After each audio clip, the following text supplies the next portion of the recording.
that if the buyer understands where the seller's coming from or what the seller's needs might be, then we could probably have a solution for that before there's ever a problem, right? So this is something that I'm going to consciously work on and put forth effort with my own business, is to make sure that I am making sure my clients understand from both sides of the table what it may look like, right? We're never going to have the full picture of the full story.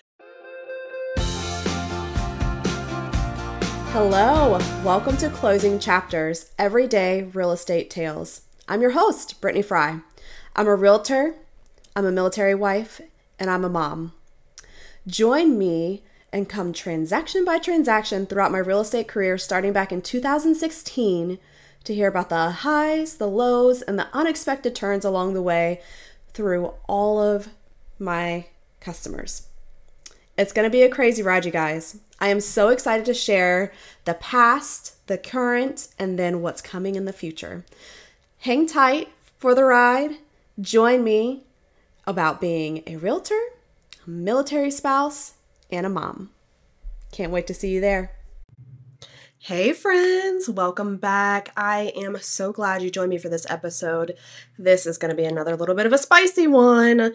I was just telling my husband I'm going to need Botox after this. When I get up in arms or, on my soapbox, I start doing this number or this, and yeah. So bear with me. You can see all the lines. I wear a high neck so you won't see how red my chest gets when I get heated and passionate about things. I just show it. There's no hiding it in this poor little white girl body, huh? So let's talk about it. Today, I want to talk to you about making informed decisions, okay? This is something I'm extremely passionate about with my clients. I am all about educating ahead of time so that my clients can have the opportunity to make really good, knowledgeable decisions. I truly believe in the fact that education and knowledge 100% equals power. You have the opportunity to have all the answers in your pocket and make decisions on a whim very easily because you've already had time to look over the information or contemplate the what ifs or work through the pros and the cons because you know them up front, right? Super important. And there's a particular scenario that I'm going through right now, couple scenarios that I'm going through right now. And I feel like whenever I'm reflecting on these scenarios, it makes me wonder, it makes me second guess or want to make sure that I'm doing a great job for my clients. What I mean by that is, when you see a situation from the outside in, it's a lot easier to see it, right? You go, this is not right, or they are not getting the right information, or they don't know what's going on this other end to see or understand both sides of the story, right? And sometimes I go, gosh, am I doing that with my clients? Am I not explaining that? Have I given them everything they need? Am I doing that ahead of time? It makes you start thinking, right? Because if I'm feeling some kind of way about it, I certainly don't want my clients to feel that way, right? So let me tell you these scenarios and we'll hash them out. One scenario, I have a house under contract right now that they've only been in it for a year and a half.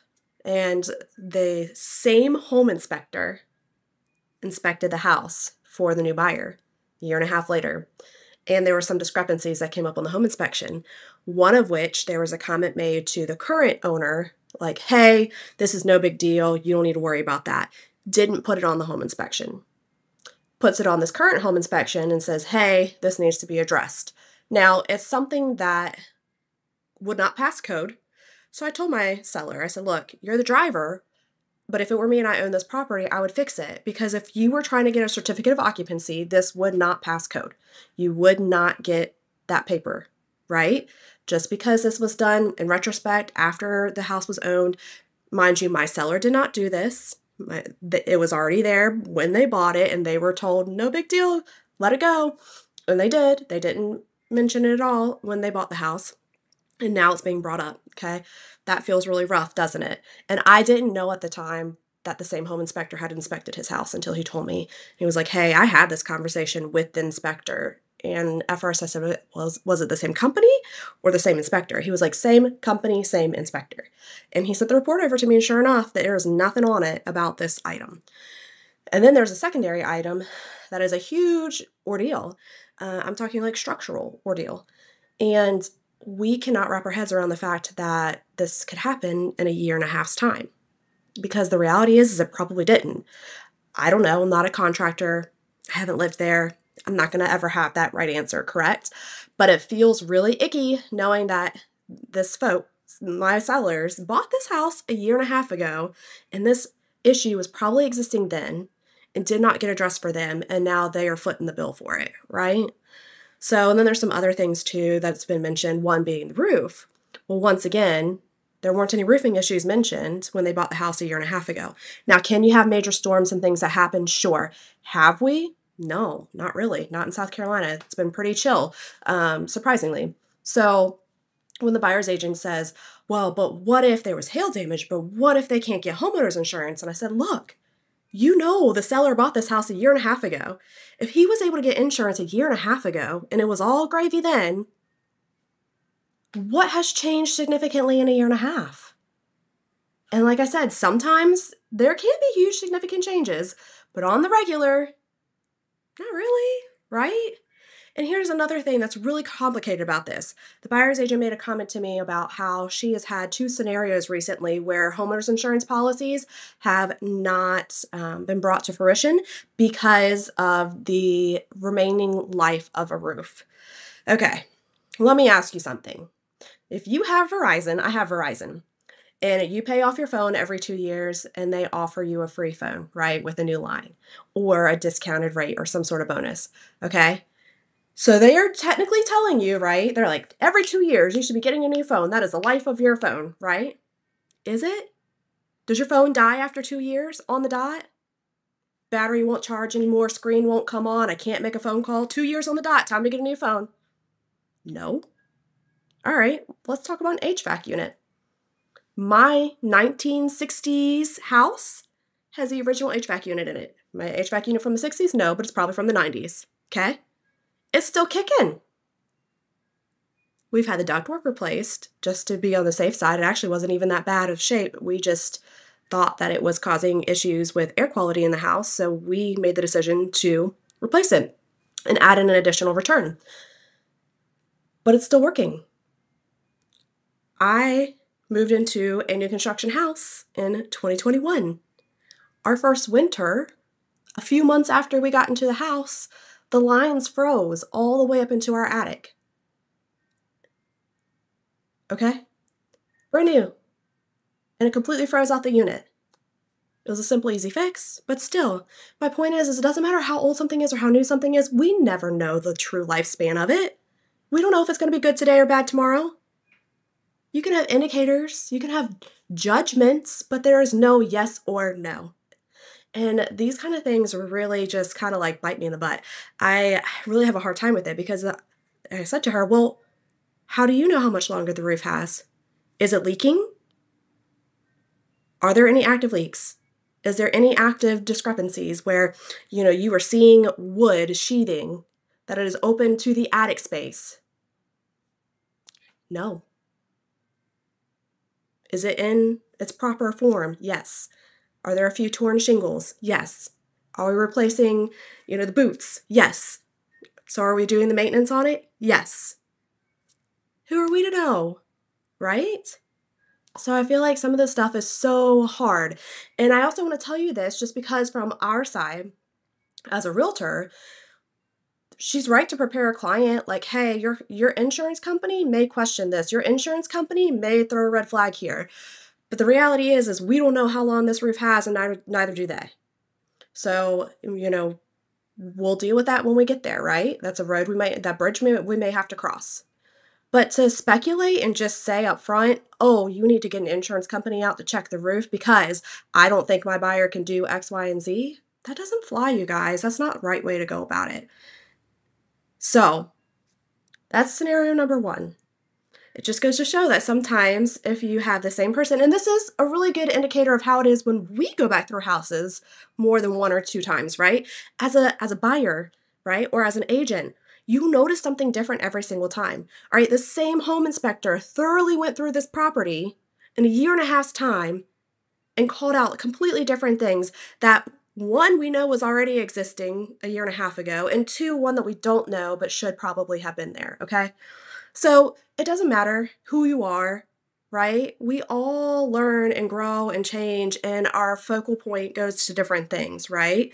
So every time you go on a property, you are going to find something new. And that goes back to that whole indicator of like, you are never going to love a property 100%. It is never going to be just absolutely perfect. You are going to walk back in there and go, oh my gosh, I didn't see that before. I don't like that.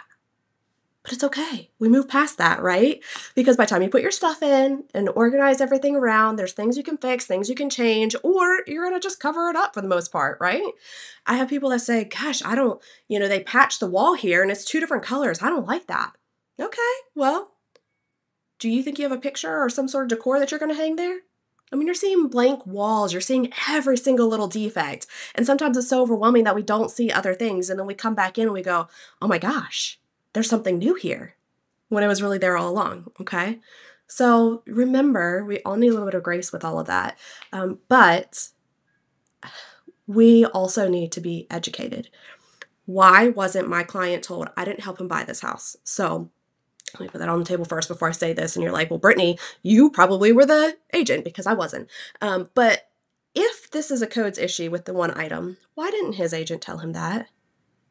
Why didn't his agent say, if this was a brand new construction house and you were trying to get a certificate of occupancy, this would not fly. So it's something that I would ask for because it's going to come back on you in the future when you go to sell. Why didn't we have that conversation? And that's not for me to decide, right? And also when they bought, it was in a much more competitive time frame, and I'm sure that had a lot to do with a lot of this, right? But either way, I just am here to say education, education, education.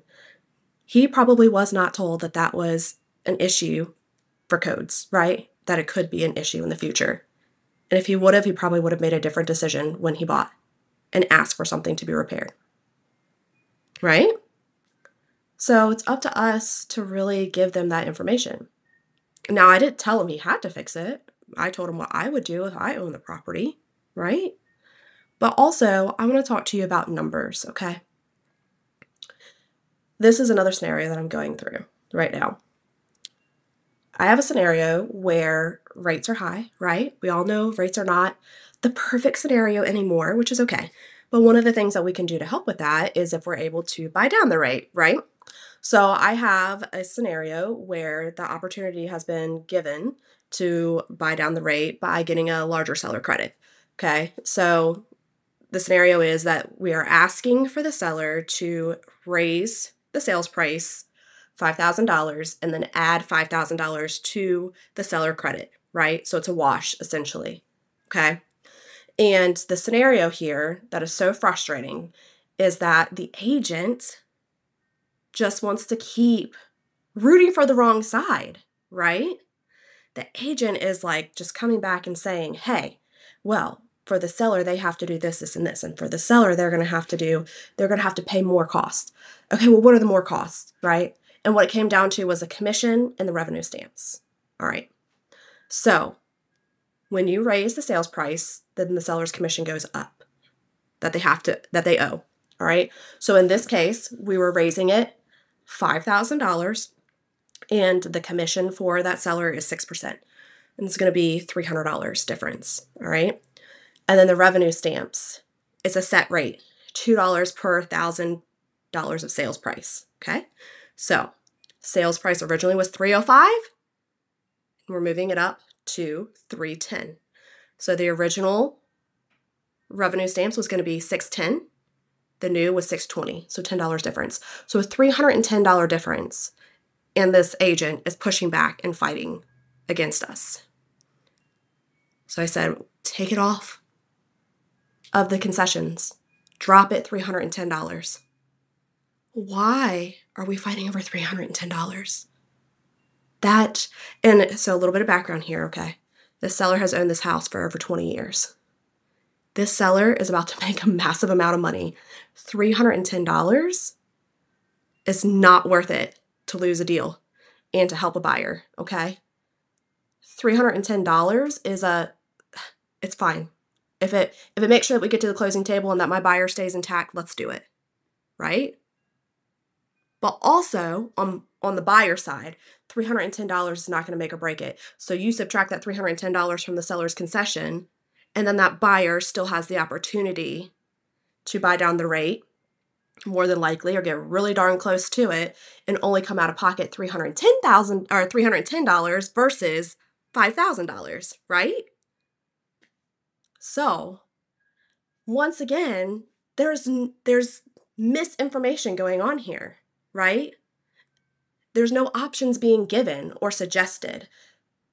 Nobody's explaining to the seller, like, hey, seller, we can decrease the credit by this amount to make it a wash, and we are totally fine. It is no money added to you or taken away from you. Oh, by the way, the buyer says it's not contingent upon the appraisal. If something comes back wrong with the appraisal, they will drop it. It's just an opportunity for them to buy down the rate and make it so that this is an easier way for them to get to the closing table and have a better payment. Nothing to do with the seller. So my point in saying this is sometimes we have to make sure that we're educating everybody on both sides. Now, for the buyer side, understanding that the seller's costs went up a little bit is really important too. So many times, and this is one of those things where I said, gosh, I wonder if I'm doing this with my buyers, or I need to make sure I am doing this with my buyers thoroughly, is I go through the buyer side with them. A lot of times I don't necessarily explain the selling side to them. And in this scenario, that would be important, right? The buyer should understand that the seller's cost is going up a little bit. And how can we have a plan in place to make it a good scenario for both parties, right? And we can do that easily. Like I said, all you have to do is subtract that price off of the seller's concessions. Boom, we have equaled out, right? Super, super easy solution. But if we don't think about that and explain that, then the buyer might get caught up on, what? You mean he's not going to do this for me? Da da da. Doesn't he understand that my interest rate is so high and they had such a low interest rate when they bought, and it can explode and be this huge thing, right? So I also want to tell you that in this scenario, repairs were brought into the picture and things that are absolutely null and void, right? The comment was made, well, the seller doesn't want to have to spend any more money after the repairs they've made. Okay, the seller has owned the house for 20 years and did very minimal repairs to maintain the property, apparently, for there to be the amount of repairs that were there. And this buyer was super, super lenient on the repairs.